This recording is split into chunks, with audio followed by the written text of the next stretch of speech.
कल हम लेट हो गए थे प्रभु के दर्शन करने के लिए, क्योंकि कल ब्रह्मगिरी पर्वत की चढ़ाई किए थे और मैंने आपको माता गोदावरी का उद्गम स्थल दिखाया था। इस कारण हम लेट हो गए थे और लाइन पे भी लगे थे, पर 9 बजे मंदिर बंद हो जाता है, इसलिए लाइन वहीं की वहीं ख़त्म हो गई और तो प्रभु का दर्शन नहीं कर पाए। इसलिए मैं आज सुबह सुबह उठ के नहा धो के तैयार हो रहा हूँ प्रभु का दर्शन करने के लिए और लाइन पे लगने के लिए। तो चलिए मैं आज आपको प्रभु का दर्शन करा के ही रहूँगा।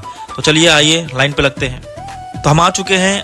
अरे यार बहुत लंबी लाइन है, आज भी लाइन बहुत लंबी है क्योंकि आज संडे है और वीकडे पे प्रभु के दर्शन करने के लिए भक्तजन की भीड़ उमड़ती है, इसलिए आज लंबा लाइन लगा हुआ है। चलिए लाइन कहाँ ख़त्म होती है वहाँ पे जल्दी से लगते हैं, क्योंकि अगर लेट कर दिए तो फिर लाइन लंबी हो जाएगी। तो चलिए जल्दी चलते हैं, लाइन पे लगते हैं।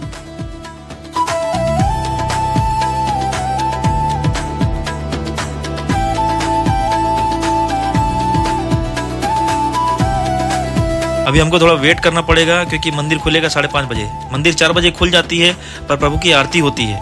आरती के होने के बाद फिर भक्तजनों को प्रभु के दर्शन के लिए धीरे धीरे छोड़ा जाता है। तो हम अभी आए हैं, 3:30 बज रहा है, 3:30 बजे लाइन पे लगे हैं। हमको अभी 2-2.5 घंटा वेट करना पड़ेगा। तो मैं आपको कुछ ही देर में प्रभु के दर्शन कराता हूँ।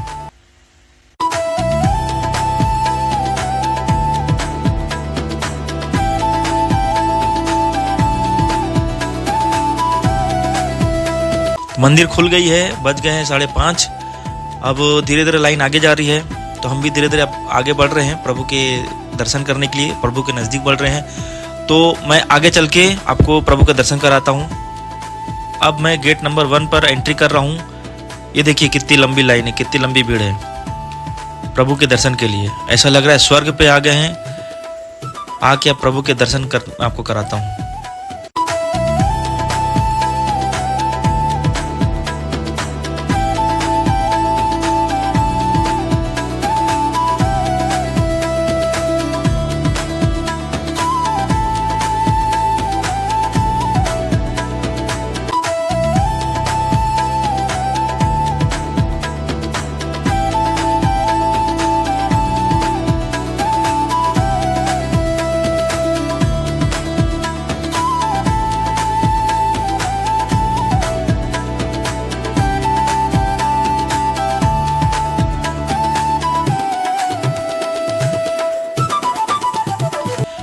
ये वेटिंग हॉल है, ऐसे 5 वेटिंग हॉल और बने हैं। तो एक वेटिंग हॉल से गुजरते हुए फिर दूसरे वेटिंग हॉल पे जाना रहता है, दूसरे से तीसरे, तीसरे से चौथे, चौथे से पांचवे, पांचवे के बाद फिर प्रभु के मंदिर पड़ता है, प्रभु के मंदिर का द्वार पड़ता है।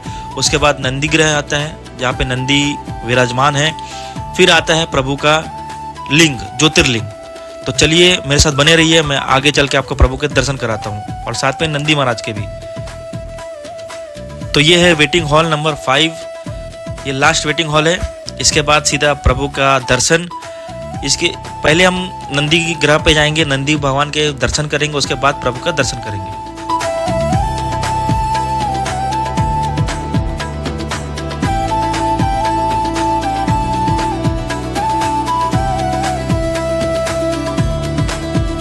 अब हम आ गए मंदिर के गेट पर।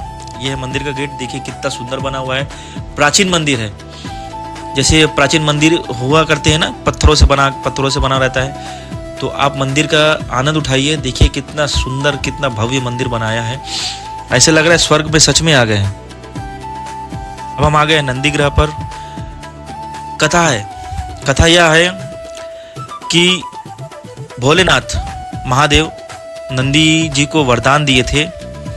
नंदी जी प्रभु का तपस्या किए थे, तो नंदी जी को वरदान दिए थे कि कोई भी भक्त, प्रभु का कोई भी भक्त, असंख्य भक्त उनके पास पुकार लेके आता है, उनके पास अर्जी लेके आता है। तो कई भक्तों का अर्जी पहुंच नहीं पाता है।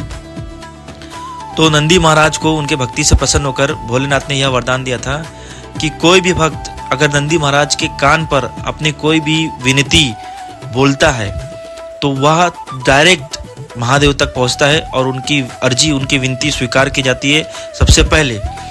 तो इसलिए सब नंदी महाराज जी के कान पर अपनी मन्नत, जो अपनी विश है, जो अपनी विनती है, वो प्रभु तक पहुंचा रहे हैं। तो चलिए हम भी अपनी जो विश है, जो विनती है, प्रभु तक पहुंचाते हैं और इसके आगे चलते हैं, प्रभु के दर्शन करते हैं। तो अब मैं आ गया हूँ गर्भगृह पर। बहुत बहुत चेकिंग हो रहा है दोस्तों, मोबाइल का बहुत चेकिंग हो रहा है। मैं कैसे कैसे मोबाइल लेके आया हूँ छुपते छुपाते। अगर मोबाइल पकड़ा गया तो यह समिति में मेरा मोबाइल जब्त हो जाएगा, जमा हो जाएगा, फिर बहुत बहुत मशक्क़त के बाद मेरा मोबाइल मिलेगा। आपके लिए मैं ये रिस्क उठा रहा हूँ। प्लीज़ लाइक करिए अगर वीडियो अच्छा लगा।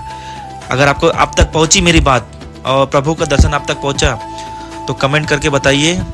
और यार सब्सक्राइब करिए यार, आप लोगों के लिए मैं इतना रिस्क ले रहा हूँ, कम से कम एक सब्सक्राइब तो कर सकते हैं। तो मैं मोबाइल को छुपते छुपाते ले जा रहा हूँ, आपको दर्शन कराता हूँ। जो सामने सब बैठे हैं ये सब पूजा करने आए हैं। जिसको भी काल सर्प दोष है या ग्रह दोष है वो त्र्यंबकेश्वर मंदिर पे आकर यहाँ पे पूजा अर्चना कराकर अपना दोष मुक्त हो सकता है, दोष दूर कर सकता है। तो यहाँ पे सब जितने बैठे हैं वो सब पूजा करने बैठे हैं, पूजा करवा रहे हैं। और जितने भी पंडित हैं सब पूजा करवा रहे हैं। और ये लाइन है, ये लाइन सीधा प्रभु के दर्शन करने के जाती है। तो मैं आपको प्रभु के दर्शन करा रहा हूँ। मैं अपना मोबाइल इतना कहाँ ऐसे तरीके से छुपा के लेके जा रहा हूँ ना, अगर मैं पकड़ा गया तो बहुत बहुत महंगा पड़ेगा। तो चलो मैं आपको प्रभु के दर्शन कराता हूँ। तो हम प्रभु के बहुत करीब पहुँच गए हैं। ये गर्भगृह है और मैं ज़्यादा टाइम नहीं है, हल्का सा मैं आपको कल प्रभु का दर्शन कराता हूँ। वीडियो तो नहीं बना पाऊंगा पर फोटो खींच के मैं आपको अपलोड करके दिखाता हूँ प्रभु के दर्शन करते हैं। तो अब हम कर चुके हैं प्रभु के दर्शन। और ये देखिए बाहर से मंदिर कितना सुंदर दिखता है।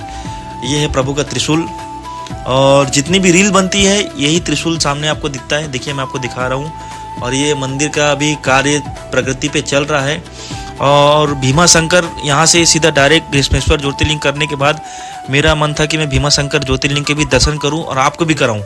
पर यहाँ से मुझे खबर मिली है कि भीमा शंकर ज्योतिर्लिंग में भी कार्य चल रहा है। और कार्य इतना चल रहा है कि अभी मंदिर को 4 महीने के लिए बंद किया गया है। फिर मंदिर 4 महीने बाद खुलेगा तो मैं आपको भीमा शंकर ज्योतिर्लिंग के भी दर्शन कराऊंगा।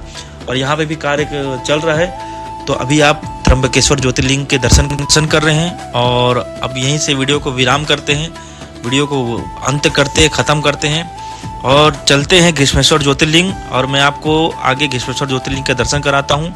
तो बोलिए हर हर महादेव। जिस किसी को भी वीडियो अच्छा लगा तो कमेंट में हर हर महादेव जरूर लिखिएगा। प्रभु तक आपकी मन्नत, आपकी विश जरूर पहुँचेगी। तो कमेंट में हर हर महादेव लिखिए, हर हर महादेव।